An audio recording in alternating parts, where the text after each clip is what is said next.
Please lend me money for my brother's hospital bills." "What? Don't joke with me."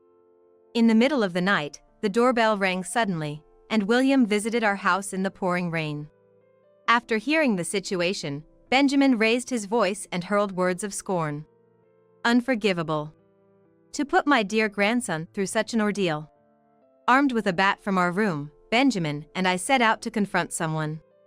My name is Aria Davis, a 65-year-old homemaker who enjoys cafe hopping. My husband, Benjamin, owns a construction company. We had planned to pass the business on to our son, Hudson, but his poor behavior in high school made him unfit to take over. Skipping school, missing classes, and being picked up by the police for wandering at night were routine for him. Enraged by Hudson's disrespect for the world, Benjamin demanded he find a job on his own. In the midst of rebellion, Hudson, feeling his pride hurt, stormed out and ran away from home. He did not return for a while. "Dad, I have a child now. And a wife. I came back today to show you my child." However, one day, several years later, Hudson suddenly returned home. Beside him stood an unfamiliar woman, bowing nervously towards us. At first, I couldn't understand why she looked apologetic, but I soon realized the reason. When I saw the adorable baby crying in Hudson's arms. That was our first grandchild, William. At that time, Hudson was working for a company where he met his wife. He had wanted to return home many times but couldn't find the right moment, leading to this situation, as he explained later. He didn't respond to our many attempts to contact him because he intended it as a way of taking responsibility. I said I didn't need your help when I left. I thought I couldn't face you until I had a proper job and was living decently. Hudson murmured awkwardly, scratching the back of his head. Beside him, standing awkwardly as if feeling out of place for bringing about such a situation, his wife looked genuinely sorry for the inconvenience caused. Following his wife, Hudson also expressed his apologies for the delayed report. Watching the two, Benjamin scratched his head in dismay and let out a deep sigh. "Has it been 6 years? Huh? Since you left home? You've been working hard alone for these 6 years. And you lady, thank you for staying by this fool's side. Having a grandchild is a blessing. So, let's not make such gloomy faces. Aria, how about ordering something to eat? They've come all this way, let's make them comfortable." Benjamin said, smiling, perhaps the kindest I've ever seen him. Hudson and his wife, reassured by his demeanor, sighed in relief, and laughter filled our home for the first time in a long while. After that, Hudson began to visit us more frequently. William was growing up healthy, and I thought these peaceful days would continue forever. Suddenly, Hudson's wife left a divorce notice and disappeared, leaving behind Hudson and William. When Benjamin confronted Hudson about what had happened, it was revealed that Hudson had accumulated a large amount of debt. I got tempted by a friend to invest in stocks. I consulted him about my financial worries due to my low income, and he suggested stocks. Initially making a big profit, Hudson got carried away and, unbelievably, took out loans to buy more stocks.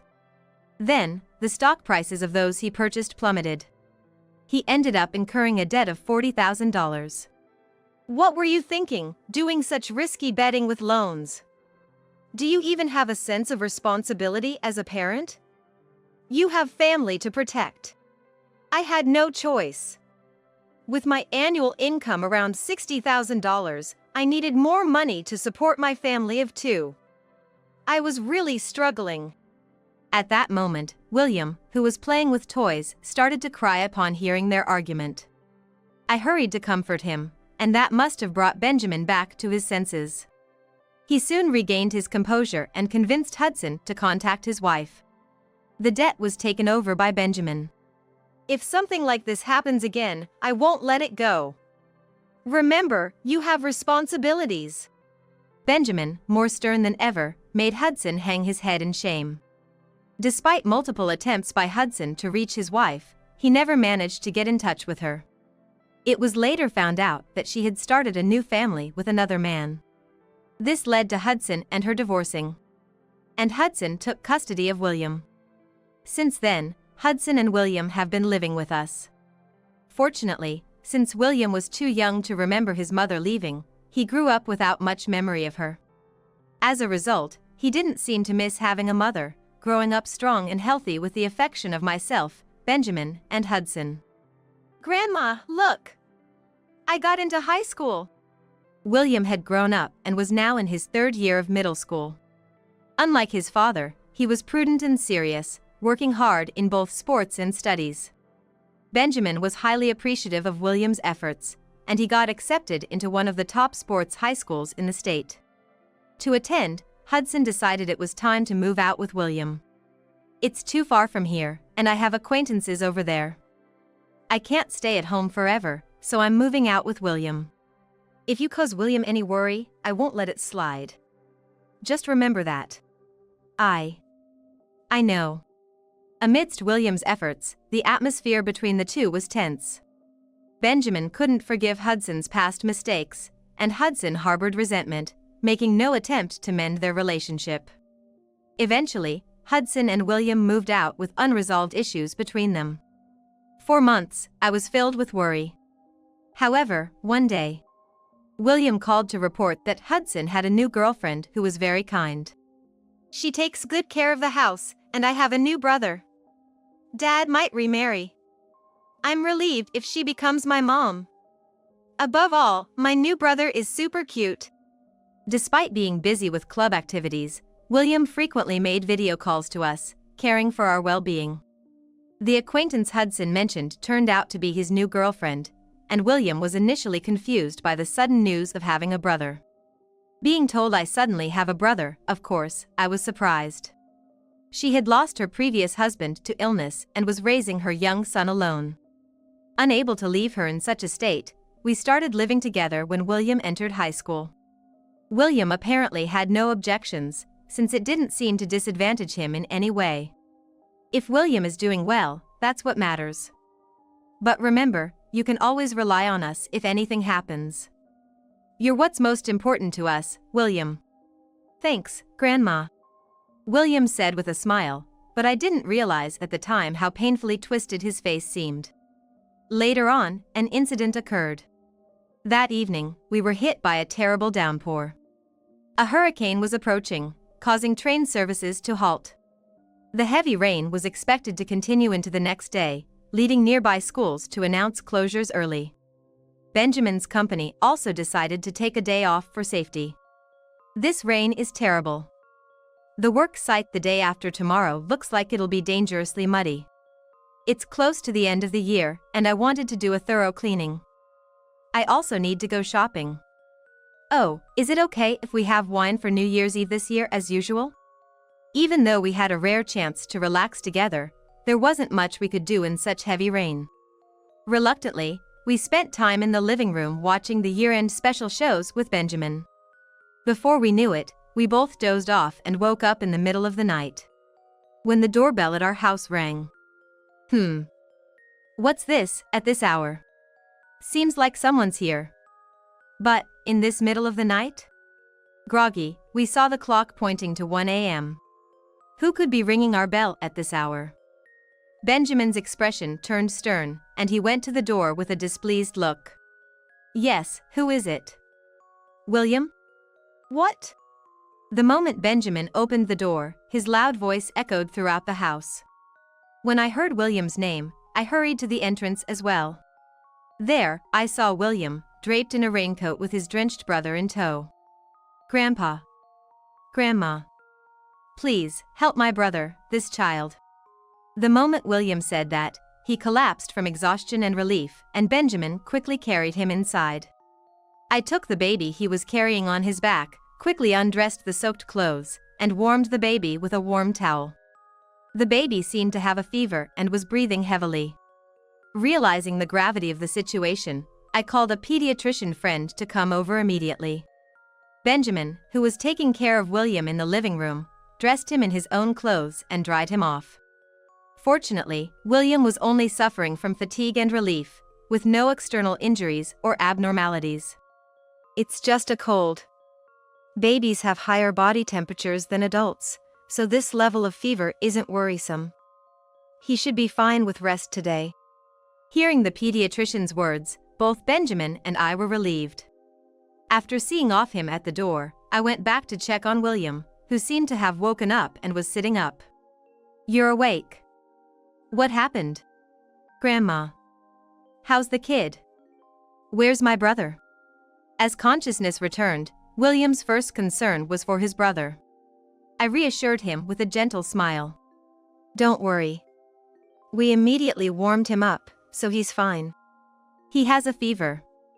We need to take him to the hospital right away." "Where's Grandpa?" Just as Benjamin came into the living room, William, looking up at him earnestly, made a heartfelt plea. "Grandpa, please! He's got a high fever right now. Dad and Mom are out drinking and unreachable, and you're the only ones I can turn to. Please, lend us the money for my brother's hospital bills. I'll pay it back with my paycheck this month, I promise." "Paycheck, you say? What's going on here?" Hearing the ominous words from William's mouth, Benjamin furrowed his brows. What we learned next was a shocking truth. After leaving your place, I initially went to the high school, but Dad changed drastically one day. Astonishingly, Hudson had met a woman at a bar, became influenced by her gambling habits, quit his job, and now primarily relied on gambling for income, barely staying at home. The woman was only good at the beginning. Once Dad got hooked on gambling, she dumped all responsibilities of taking care of my brother and household chores on me, even expecting me to cover living expenses. He tried to seek help from his school, but Hudson stopped him. Hudson began frequenting the woman's bar, getting involved with shady figures. Since then, William was dominated by force, living life at the mercy of Hudson and his girlfriend's whims. I couldn't balance taking care of my brother and club activities, so I dropped out of high school. Desperate to at least have a high school diploma, I pleaded with my parents and managed to juggle part-time jobs while attending a correspondence school. William explained, essentially living as a young caregiver. My fury boiled upon hearing this, fists clenched tight. Benjamin, listening next to me, hung his head in silence, wordless. The thought of my own son causing such distress was infuriating, let alone his girlfriend's involvement. Unforgivable. Seeing our reaction, a panicked William pressed his head to the floor once more. "I don't care what happens to me. But my brother is still just a baby. He's the reason I can keep going because he smiles. If I lose him, Please, I beg you. I'll definitely repay you, so could you lend me the money for my brother's hospital bills?" "What? Don't be ridiculous." Benjamin exploded in an unprecedented roar. "You don't need to do any of this. Don't talk such nonsense." Unprepared for the outburst, William recoiled as Benjamin, looking fierce, grabbed a bat from his room and stormed out of the house. "Hey, where are you going?" "It's obvious, isn't it? I'm going to wake those fools up. My precious grandson has suffered because of them. That idiot, after all he's done, still hasn't learned his lesson. I was too lenient. I'll knock some sense into him and straighten him out." With blood seemingly boiling, Benjamin's eyes narrowed with determination. William hadn't wanted any of this and frantically joined me in trying to stop Benjamin. But as Benjamin struggled to break free from us, sensing something amiss, cries began to emerge from the back room. "We need to hurry, or it'll be too late for him." William, remembering the urgency, frantically returned to the topic of the hospital, but I quickly explained the situation to him. Realizing that everything was okay, William collapsed in relief and began to cry. "I was so scared something might happen to him. It's really okay. I'm so relieved." William started crying out loud. His love for his brother, almost like a real younger brother to him, palpably felt. Seeing William like this, and hearing the baby's cries, helped Benjamin regain his composure, and we decided to return to the living room for a moment. What should we do now? Honestly, I can't leave William in Hudson's care. I'm not planning on staying silent about this either. Though we had regained our composure, knowing the situation, we couldn't just let it be. William, too, expressed his desire for help. I'm worried about what will happen when my brother grows up. As for what happens to my father and them, I couldn't care less. As long as my brother is safe, I'll do anything. Arya, call him. Huh? That idiot is using underworld connections to threaten William. An eye for an eye, the underworld for the underworld, that's how it is. Upon hearing this, I instantly understood his intent and made a call to a certain place. William, unable to grasp what was happening, anxiously watched us. After a while, we managed to track down Hudson's current location. Accompanied by some people, we headed to that place and decided to enter the establishment. Welcome, oh my, isn't that Benjamin? I've been waiting for you. Entering the store with Benjamin leading, a woman behind the counter, lit up at seeing him, coming over to us. It's been a while. Been doing well? As well as ever, Benjamin. I wondered what you were up to, not seeing you for so long. And you too, Arya, long time no see. How have you been? Yeah, good. It was rare for her to come out from behind the counter to greet guests, drawing all eyes in the establishment to us. What's going on? Someone famous here? In a backwater place like ours? No way, wait, Huddy? Huddy. Hearing the commotion, Hudson, completely sloshed at a back booth with his girlfriend cooing over him, came into view. Seeing us, the girlfriend's face contorted in panic, and she frantically warned Hudson, still oblivious to our presence. So, about that favor I asked over the phone. Can I count on you? Of course, dear. Anything for you. You guys, please take care. With Hudson and his girlfriend in a frenzy, she acted on the preparations made beforehand. The customers and staff nodded in agreement, taking their positions, one of them pointing their mobile camera at us. Dad? And Mom too! What are you doing here? What do you think you're doing here? Eek. Hudson's face went pale as he sobered up instantly upon seeing us, clearly not expecting our visit. Their faces turned pale in an instant. Could it be, they didn't expect us to show up here? Caught off guard by this unwelcome situation, Hudson and his girlfriend were shaken. As Benjamin yelled at them with a fierce look, Hudson let out a pathetic scream. Beside him, she was also scared, shivering and staring at us. What part of this looks like someone who works as a company employee? What did you tell me when you left the house? Wasn't it a promise not to bother William? So, that jerk called our parents over. Triggered by Benjamin's words, Hudson realized William must have sought us out for help. Looking around, the moment he saw William embracing his younger brother at the entrance, Hudson stood up with an empty bottle in hand. William, you rat. You snitched to the parents. Right as Hudson threw the empty bottle aiming for William, a man swiftly grabbed his arm and snatched the bottle away. The man then twisted Hudson's arm behind his back, preventing him from lashing out. Confused about what was happening and being restrained, started to thrash around. What are you doing? Let go. You're quite bold, aren't you? Aren't you under the care of our young folks? What? The man kept control over Hudson, speaking with a calm and confident tone. Unable to comprehend the deep meaning of his words, Hudson looked at the man, bewildered, just as a group of shady-looking men began to file into the store from the entrance. Ah, my brothers. Why are you here? Could it be you came to save me? The men connected to Hudson, who seemed to have come to his rescue after hearing the commotion, probably thought so. For a moment, Hudson's eyes sparkled, but the men who arrived laughed loudly, mocking him. The ringleader came up to Hudson, lightly slapping his face while revealing a shocking truth. What nonsense are you spouting? It's the opposite. You seem to have caused quite the trouble for Benjamin's grandson, huh? Benjamin. The moment they heard those words, Hudson and his girlfriend turned their gaze towards Benjamin in surprise. Got a call from the bartender, you know. Was shocked when I heard the story. You were using our name to threaten the kid, huh? How are you gonna make things right after using someone's name for your dirty deeds, huh? Surrounded by several people, Hudson was released from the grasp of the unfamiliar old man but had no way out. The rough-looking men surrounded Hudson and his girlfriend, ensuring they couldn't escape, while the customers and staff were having a blast. Go for it, they were cheering. Is this really your son? He doesn't seem to have the guts you had when you were young. Don't say that. I'm utterly disappointed with how pathetic my son has turned out. Maybe Arya would have been happier if she had married me, huh? Just dealing with this idiot is hard enough, let alone having to take care of such a bonehead son.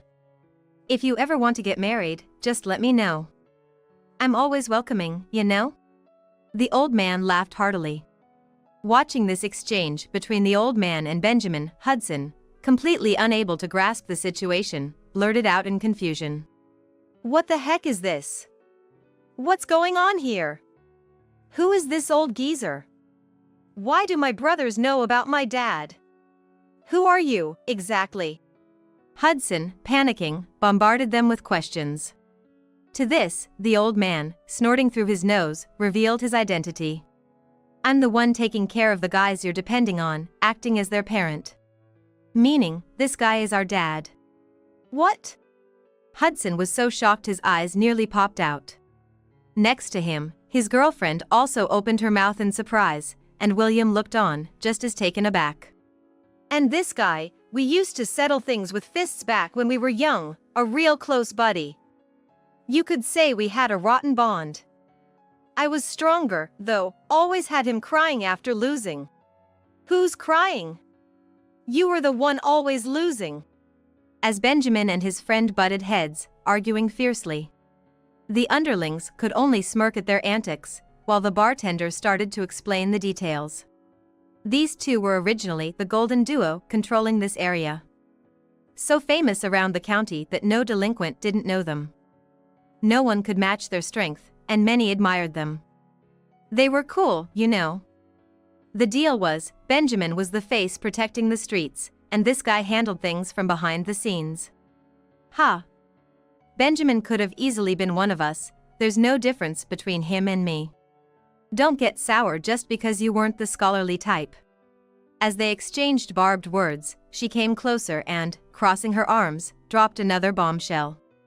And Arya was the Madonna of these two.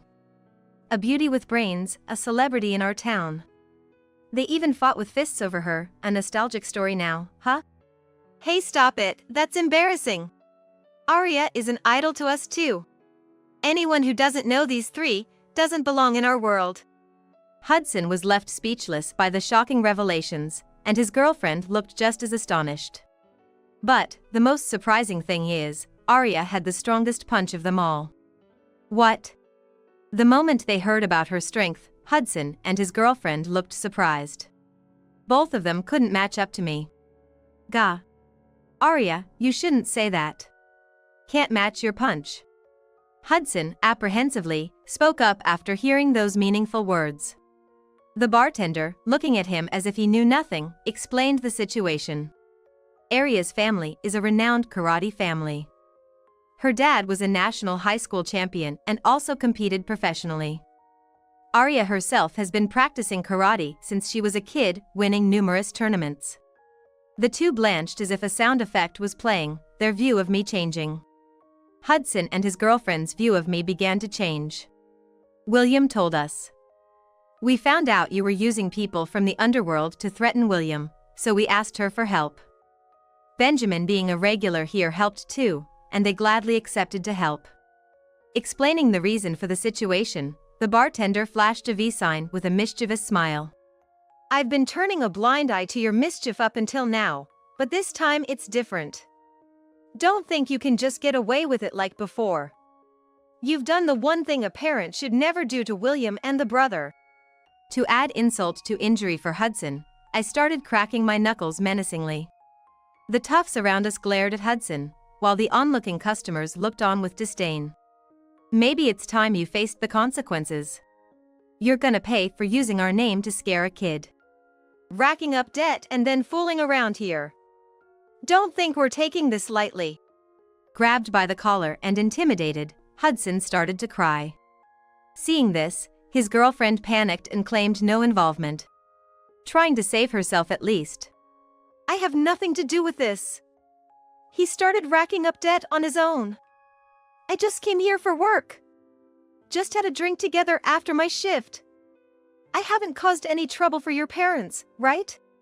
Her appeal for individual safety was utterly repulsive. Furious at her behavior, I yelled at her with a voice so stern it made others recoil. Cut the nonsense. Enough with your ridiculous statements. You've done the one thing a parent, a mother, should never do. At my words and stern look, she collapsed onto the sofa as if her legs had given out. She looked up at me, terrified, and started apologizing desperately, but I was far from forgiving. I advanced on her with a towering rage, glaring coldly. Not only did you neglect your child, but you also stole valuable time from William, and then tried to shift all the blame onto him. Your child was running a high fever, you know. What if something irreversible had happened because you left him at home alone? Do you understand the responsibility of leaving your child neglected? That is. You too, Hudson. What? She bit her lip in frustration, unable to retort against the truth I laid bare. Turning to Hudson, who had been caught off guard, I unleashed my anger.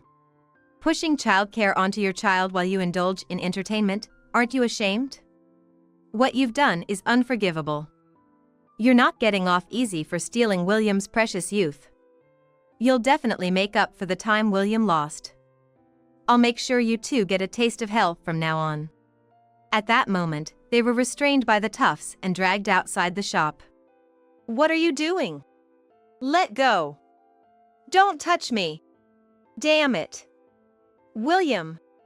Struggling to break free from their grasp, Hudson and his girlfriend desperately fought back.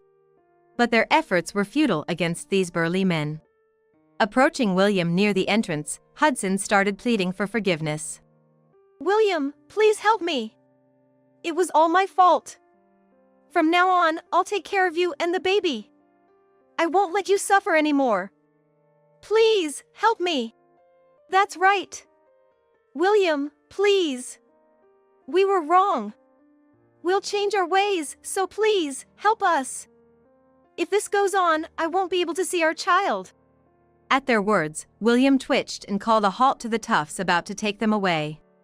I signaled the toughs to stop, respecting William's wishes, as William, who had been avoiding his parents' gaze, slowly looked up. You said you couldn't bear being unable to see the child. That's why you asked for help, right? Yes, I said that. From now on, I'll properly care for you and our son. So please, save us. Then why didn't you help me when I asked for it? What? Cutting off her desperate pleas, William gave her a look filled with hatred and resentment. When I was sick with a fever and couldn't take care of him, I asked you for help, remember? What did you tell me then? You said it was my fault for not managing myself and went to the gambling hole with Dad, right? That is. Her words faltered under William's accusation. Facing her, William lined up his arguments even more logically. Dad, remember when I didn't want to quit baseball? When I begged for help because I really wanted to continue? What did you do? You put your foot on my head and laughed out loud. You said with my skills, making the team was impossible, told me to give up and just work quietly. Didn't even let me go to high school, told me to get a job instead. You crushed my dreams, didn't you? No, that's not it. It was really because we were struggling financially. Then why? As they tried to make excuses pitifully, William hugged his brother tightly, covering his ears to shield him from his own anger. Seeing his face filled with tears and anger, William glared at them fiercely. You never worked hard for us. Why always take the easy way out? When Mom left, when we were buried in debt, you never made an effort. You never even thought about changing yourself, did you? How can we believe anything you say? You too. Unleashing all the frustration he had been holding back, William then directed his anger at her. Worried about not seeing your precious son? After neglecting him so badly, what are you even talking about? When was the last time you changed his diaper? When did you soothe his night cries, bathe him, or feed him? It was always me apologizing at my part-time job so I could bring him along, taking care of him around the clock so you could have your freedom. Trash like you doesn't deserve to say you want to see your son ever again. You're not parents. You're just crap. Never show your faces to us brothers again. Such harsh words, unlike anything the gentle William had ever said before, surely shocked them. They had been defiant until then, but were now speechless with shock, stopping their resistance. Seeing them like this must have brought William back to his senses. He bowed his head, desperately holding back tears. I shielded William from them, making sure they couldn't see his face. Then, speaking as if echoing William's feelings, I delivered the final blow. What's happening now is the consequence of all you've done up to this point. Clean up your own mess. You won't be able to contact us ever again. Regret it at the ends of hell. With that, the toughs took them away to their place, and since then, they have never shown their faces to us again. In this way, we succeeded in protecting William. Since then, Hudson and his wife have been living a nightmare under the old man's roof. Thrown into work far too hard to be simply called chores, all the money they earned was sent to support William and his brother. They both cry every day, begging for forgiveness, but in front of him, such whining would never be tolerated. They even attempted to escape out of desperation but were quickly caught and now are worn out working in the most grueling place known as underground labor, I heard. Hearing about their state, William would never forgive them, and from his comments about not minding an even worse environment for them, the old man reportedly laughed heartily. Since then, William and his brother have been living with us. There was a moment his brother was almost taken back to his mother's family, but William pleaded desperately. I managed to endure everything we went through because of him. Even if we're not blood-related, I've raised him thinking of him as my real brother. So please, let him live with me. Supporting his statement, I showed the parents the video of that day I had asked a guest to take. Then, the parents were convinced. Thank you for being so angry for our grandson, they said, trusting William and us. With the condition of letting them meet their grandson a few times a month, William is living happily with his brother at our place. I wanted William to continue playing the baseball he loved, so I negotiated with an adult team I knew, and now he's back to playing baseball. He also successfully obtained his high school diploma and is currently balancing baseball and work at the company. His brother has started going to daycare and is growing up healthy. When I start earning, you can retire with peace of mind. Nonsense. I can't spoil you just yet. I'll take you to a good barbecue place, so you can keep being spoiled for a while longer. Seeing Benjamin laugh like that, I couldn't help but feel warm inside.